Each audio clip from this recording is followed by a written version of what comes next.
Shinor police સ્ટેશનમાં દાખલ થયેલ હત્યાના ગુનાના મુખ્ય આરોપી ઘનશ્યામ વસાવા ઉર્ફે ગનિયાને ટૂંક સમયમાં ઝડપી પાડતી શિનોર પોલીસ સ્ટેશન ખાતે 10/12/2023ના રોજ મહેશ વસાવાની હત્યા અંગેનો દાખલ થયેલ ગુનાના નાસ્તા ફરતા આરોપી ઘનશ્યામ વસાવા ઉર્ફે ગનિયાને શિનોર પોલીસના જાંબાજ પોલીસ ઇન્સ્પેક્ટર શ્રી A.R. મેહડા સાહેબ તથા શિનોર પોલીસ સ્ટેશનના સ્ટાફ દ્વારા ઝડપી પાડવામાં આવ્યો હતો।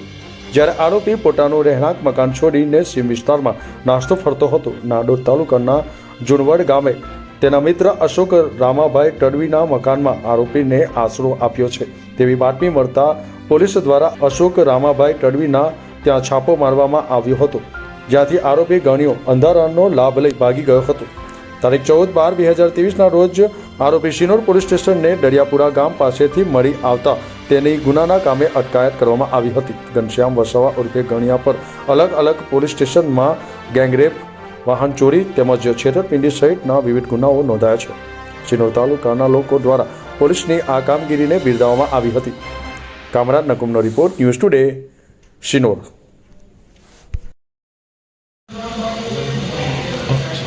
તારીખ 30/11/23ના રોજ મહેશભાઈ વસાવા ગુમ થયેલા હતા અને તેમના પત્ની સંગીતાબેન નાઓએ જે તે વખતે તપાસ કરેલી પરંતુ મળી આવેલ નહીં અને છેલ્લે માલપુર ગામ કે જે શિનોર તાલુકાનું ગામ છે ત્યાં દેખાયેલા અને તે આધારે 2 તારીખે તારીખ 2/12ના રોજ મહેશભાઈના ગુમ અંગેની જાણવાજો દાખલ કરવામાં આવેલી હતી અને તે આધારે પોલીસ તપાસ કરતી હતી। તપાસ દરમિયાન માલસર બ્રિજ ઉપરથી તેનો મોબાઈલ મળી આવેલો અને નર્મદા જિલ્લાની હદમાંથી એનું મોટરસાઇકલ પણ મળી આવેલું અને એ આધારે પોલીસે ઊંડાણપૂર્વક તપાસ કરતો સંગીતાબેનના અગાઉ લગ્ન થયેલા હતા અને છેલ્લા 1.5 વર્ષથી તે મહેશ વસાવા સાથે પાણીતા ગામે રહેતા હતા અને તેનો અગાઉનો ઘરવાળો છે ઘનશ્યામ ઉર્ફે ગણો વસાવા કે જે માલપુર ગામનો રહેવાસી છે।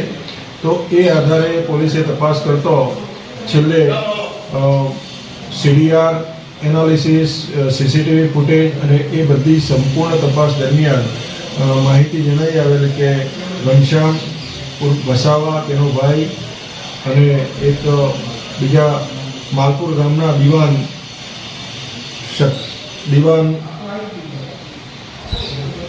શકીલ શાહ દીવાન કે જે ત્રણેય આ ગુનામાં સંડોવાયેલા હોવાની હકીકત જણાઈ આવેલી અને તેઓએ સુરાસામળ અને સાદલીની વચ્ચે સાદલીથી પીછો કરેલો અને સુરાસામળ પાસે જે બાઇક ઉપર મહેશ વસાવા જતો હતો એને ટક્કર મારી પાડી દીધેલ અને તે પછી એનું ગળું દબાવી હત્યા કરેલાની વિગત જણાઈ આવેલ છે અને તેની લાશ નાવરા ગામની સીમમાં નાખી દીધેલી હતી, શેરડીના ખેતરમાં।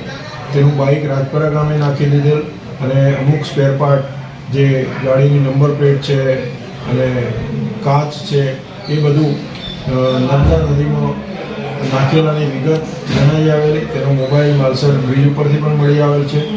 એ આધારે સમગ્ર તપાસ દરમિયાન કુલ 3 આરોપીની ધરપકડ કરવામાં આવેલ છે અને હાલ PSI મેહડા આ કેસની આગળની તપાસ ચલાવી રહ્યા છે।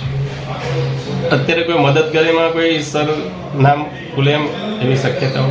હાલ જે 2 ભાઈ છે ઘનશ્યામ અને સંદીપ એમને ગુનો કરેલાની વિગત હતી અને જે શકીલ શાહ દીવાન છે કે જે ફોનથી લોકેશન જણાવતો હતો કે ભાઈ મહેશ વસાવા જે માલપુર ગામમાં આવેલો છે ને એને પીછો કરી અને લોકેશન આપેલું, એ આધારે મદદગારીના અનુસંધાને એ દીવાનની ધરપકડ કરવામાં આવેલ છે અને હાલ તપાસ ચાલુ છે।